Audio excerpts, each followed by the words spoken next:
Et salut à tous, on se retrouve aujourd'hui pour une toute nouvelle vidéo sur l'Orcana. C'est mardi, analyse de deck. A tout de suite.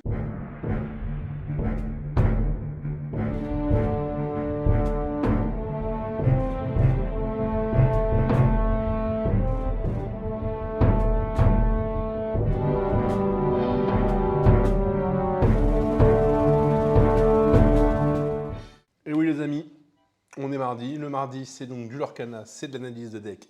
Et c'est moi, votre humble serviteur, Nicoco. Je suis là pour vous servir. C'est pour vous. On va commencer tout de suite. N'hésitez pas les amis à nous donner de la force en vous abonnant, en commentant les vidéos. Ça nous permet un meilleur référencement auprès de YouTube. Et c'est très important pour le studio, pour toute l'équipe. Vraiment pour nous permettre de continuer à vous produire du contenu de qualité. Voilà, j'ai fait ma petite analyse personnelle, ma petite promo. Let's go, on y va. Couleur des encres pour ce deck cette fois-ci. Améthyste, rubis. On va voir. Petit deck. Sauce 7-2, 7-6, pardon, mais azurite. Hein. Donc les points clés du deck, le principe du deck. On va être sur un deck avec une mécanique, vous le savez, j'aime beaucoup l'améthyste de Boons, avec l'ambition d'aller lorer assez vite tout de même et le rubis. On va voir avec des nouvelles cartes qui nous permettent d'arriver donc très vite à ce but, très vite de lorer. Lorer et gagner la partie. Donc répartition des encres, on a une légère dominance d'améthyste par rapport au rubis. Ça ne se joue pas grand chose, hein. On est vraiment petit 60-40. La courbe de mana, comme d'habitude, on voit qu'on a courbe progressive jusqu'au T3 et après on redescend avec quand même deux petites cartes de late game. Et encore late game, hein, on est sur des cartes qui coûtent 5 d'encre ou 6. Donc vraiment, on est vraiment un deck mid-range. 48 cartes ancrables, score tout à fait raisonnable. J'aime beaucoup, hein, ça veut dire 12 non ancrables pour le coup. Ce qui laisse vraiment, on n'aura pas de problème au niveau de l'encre. On va toujours avoir la ressource possible et pouvoir jouer des cartes. 12 cartes action, 8 chansons. Donc là, on va voir la mécanique quand même. Vous dites, mais 12 cartes action, exactement. 12 cartes action et 8 chansons. Les chansons, c'est souvent des actions-chansons d'ailleurs. 2 cartes objets tout de même. 38 cartes personnages. Forcément, on a beaucoup de cartes action. Grande importance dans les cartes personnages. Nouvelle carte de ce set, le génie. Le génie qui est une carte qui coûte 4, qui elle est non ancrable. 2 d'attaque, 4 de défense. Sa particularité, c'est qu'elle a insaisissable. Et lorsque vous jouez ce personnage, on pioche une carte. Donc lui, il vient prendre la place tout simplement dans la structure des boons améthystes du lapin, du merlin lapin, qui permettait de piocher quand on le posait et de piocher quand on le ramenait en main. Donc là, on va piocher seulement quand on va le poser. Par contre, on a un point de vie supplémentaire, on a un saisissable et il lore pour 2. Et c'est ce qu'on veut. Ensuite, on a un T1. T1, adepte de Tchernabog en x4. Classique, on la connaît toute, cette carte du chapitre 3. Je le répète, chaque fois que ce personnage est envoyé à l'aventure, je peux le bannir pour piocher une carte.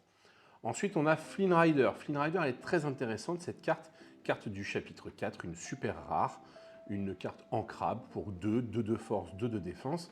Par contre, sa petite particularité à elle, c'est au début de votre tour, si une de vos cartes, un de vos personnages a plus d'attaque que toutes les autres cartes de votre adversaire, alors vous gagnez 3 éclats de l'or. Et ça, c'est une mécanique qu'on va beaucoup utiliser dans le deck. Madame Mime, lorsque vous jouez ce personnage, bannissez-le. On ne la présente plus, on renvoie en main. C'est la base de notre Boons, c'est notre T2. Tout de suite, on va vouloir jouer ça. Une 3-3, 2 de coups d'encre, c'est nickel. Carte basique qu'on voit tout le temps. Sa grande sœur, Madame Mime Renard cette fois-ci, qui elle coûte 3. Même caractéristique, je pose, je reprends. Sauf qu'elle a la charge, 4 d'attaque, 3. Donc déjà, vous voyez un petit peu les plaies là. 4 d'attaque, il va falloir que votre adversaire il ait quand même quelque chose assez rapidement au tour 3 qui est plus de 4 si vous voulez pas, si vous avez la sortie idéale, hein, avec Flynn, marqué 3 de l'or. Une petite Sissou, en 2 exemplaires celle-ci. Sissou du chapitre 4, carte qui coûte 3 ancrables, 1 de force, 4 de défense, elle lore pour 2, on cherche toujours à lorer pour 2 là. Ce personnage a plus 1 d'attaque, pour chaque carte que votre adversaire a dans sa main. Donc ça va permettre d'aller chercher des bons petits trades intéressants. Avec 4 points de vie, c'est pas facile à aller chercher, on l'a en 2 exemplaires. Donc hop, petite erreur, vous avez vu 4 exemplaires pour le génie. On enchaîne avec le classique du Boons, le Merlin Chèvre. Je la joue pour 4, ancrable, 4 d'attaque, 3 de défense, des bonnes stats de body. Quand je rentre en jeu, je gagne un lore. Quand je sors du jeu, je gagne un lore. Je passe assez vite sur ces cartes, on les connaît hein, quand même depuis le 7-2. Incroyable. Ensuite, une légendaire du 7-5. La Robin des Bois Ruby, donc une 4 non ancrable. 1 d'attaque, 4 de force, de défense, pardon. Et elle, qu'est-ce qu'elle nous dit? Chaque fois que ce personnage est envoyé à l'aventure, on regarde les 4 cartes du dessus de notre pioche. Parmi ces cartes, on va choisir, on n'est pas obligé, on peut choisir de révéler une carte et jouer gratuitement une carte action coûtant 6 ou moins. Placer le reste dans la défausse. Par contre, on va vite cycler notre deck à la défausse. 3 cartes que je vais jeter, mais par contre, je peux jouer une carte action. Donc on verra quelles sont les cartes action qui sont intéressantes. Ce Robin-là, 4 exemplaires, il or pour 2. Là, on arrive dans nos gros body. Maui, le Maui du chapitre 1, l'éternel. 5 ancrable, 6 d'attaque, 5 de défense, capacité charge et combattant. Lui, il va typiquement être là pour aller faire l'effet de Flynn Rider. On va pas forcément jouer Flynn Rider, on a 2 options. Soit on va pouvoir le jouer tout de suite parce qu'on a une carte Madame Mime à 4 de force, qui est donc l'adversaire, il n'aura pas forcément quelque chose comme ça à l'instant T, qui va pouvoir vous éviter d'avoir le bonus de Flynn, ou sinon en fin de game, en mid-game, je veux dire, bah vous avez un Maui à 6, bon là, clairement, il y a rarement des cartes adverses qui vont taper à 6. Donc vous pourrez déclencher l'effet de Flynn. Donc bon bah voilà le petit Maui, mais la petite surprise du chef qui n'est pas une surprise, c'est la nouvelle légendaire du 7-6, le Maui demi-requin. 6 ancrable, 7 d'attaque, 5 de défense, insaisissable, très important. Et lui, qu'est-ce qu'il fait? 2 capacités. Chaque fois que ce personnage en défie un autre, vous pouvez renvoyer une carte action de votre défausse dans votre main. Tout de suite, on va voir après les cartes actions qu'on a dans la main et qu'on va vouloir jouer. Donc incroyable, on va pouvoir les jouer et les récupérer. Et en plus, chaque fois que vous jouez une carte action, on gagne un éclat de l'or. Voilà toute la mécanique, tous les personnages sont ici. 4 exemplaires, 4 exemplaires. Il n'y a que Sisu qui, elle, est en 2 exemplaires. Donc ce qui va vous coûter un petit peu d'argent, c'est la Maui légendaire de ce set, qui devrait être dans les 30 € environ. Le Maui du 7-1, vous allez l'avoir autour des 6-7 €, je pense, 10 € au maximum. Et le nouveau génie qui est lui dans les, ouais, pareil, 9 €. La Madame Mime Renard, je crois que c'est 5. Voilà, après le reste, ça coûte pas grand chose. Donc voici le tour, on a fait le tour des cartes personnages. Nos fameuses cartes actions. On va avoir 4 fois la carte Chapardage, qui est une nouvelle carte de la nouvelle extension. Pour 1, choisissez un adversaire qui perd un éclat de l'or et nous, on gagne un éclat de l'or. Typiquement, on va avoir envie d'aller la chercher cette carte avec le Maui. Ça coûte 1 en plus, c'est rien. Et je rappelle que Maui nous permet aussi de gagner un éclat de l'or à chaque fois qu'on joue une carte action. Carte du 7-5, rassembler connaissance et sagesse. Pour 2 non ancrables, gagner 2 éclats de l'or, x4 également. Un peu de gestion tout de même. Pour 3, bagarre. Je rappelle, carte du 7-4. Pour 3, choisissez un personnage avec 2 ou moins d'attaque, on le bannit. Très sympathique en début de game. Les cartes chansons, qui sont elles aussi des actions chansons. Ça fonctionnera avec votre Maui. Maui est vraiment la carte clé du deck. Coûte 3, je complète ma collection, carte du chapitre 3. Regardez les 5 premières cartes de votre pioche, remettez-en autant que vous voulez sur le dessus de votre pioche et le reste en dessous, dans l'ordre de votre choix. Et en plus, on gagne 1 de l'or. Donc là, on va vraiment préparer notre main future. Je prends 5 cartes et je vais décider dans quel ordre. Ça me plaît pas, je mets en dessous, ça me plaît, je le veux tout de suite, dans un tour, dans 2 tours. Intéressant comme carte.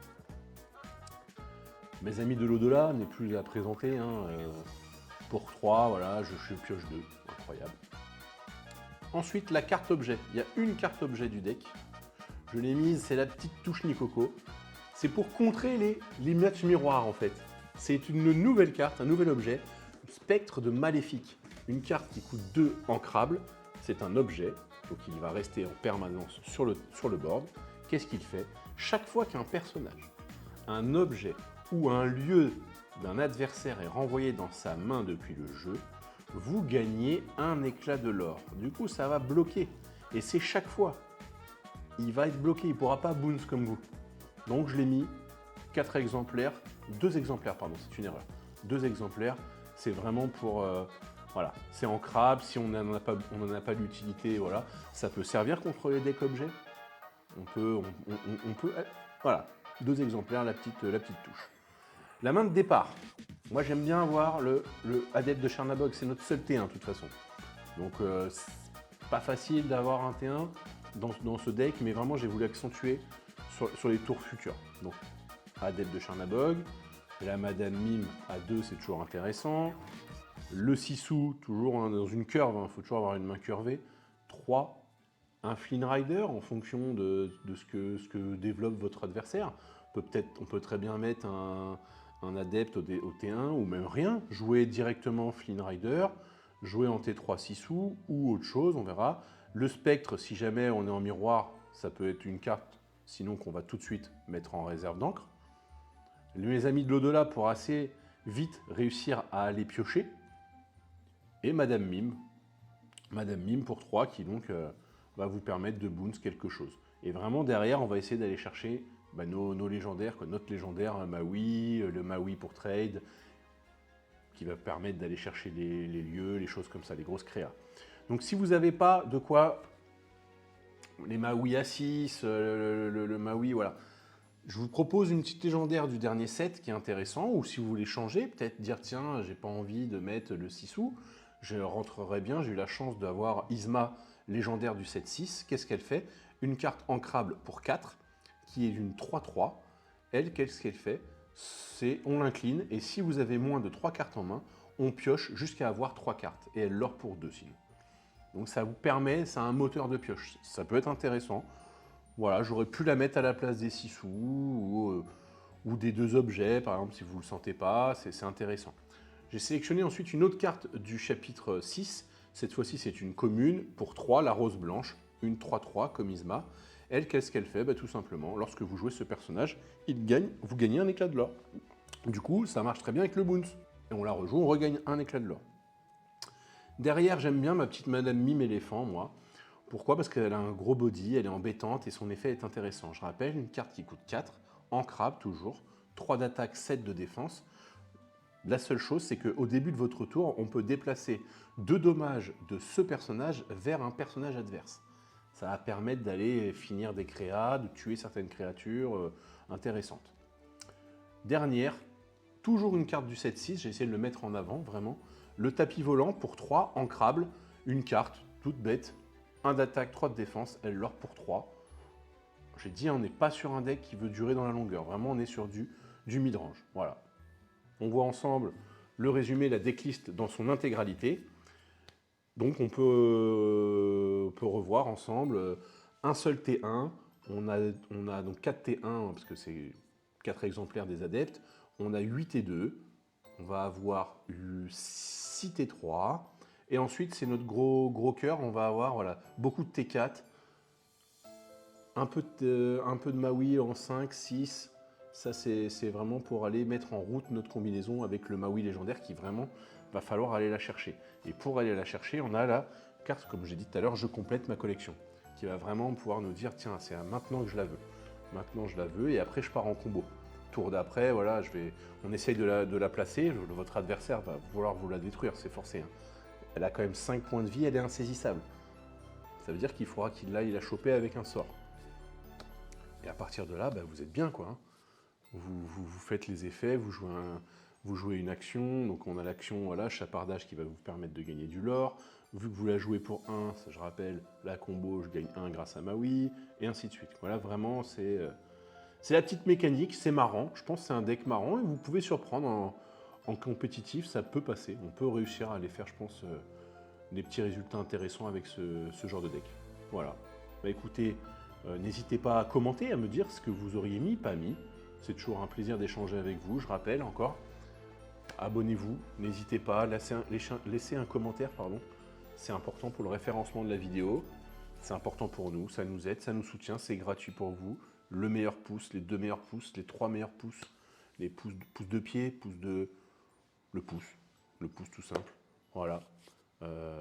Écoutez, c'est Nicoco. C'était encore une fois un plaisir de vous présenter ce deck pour l'Orcana.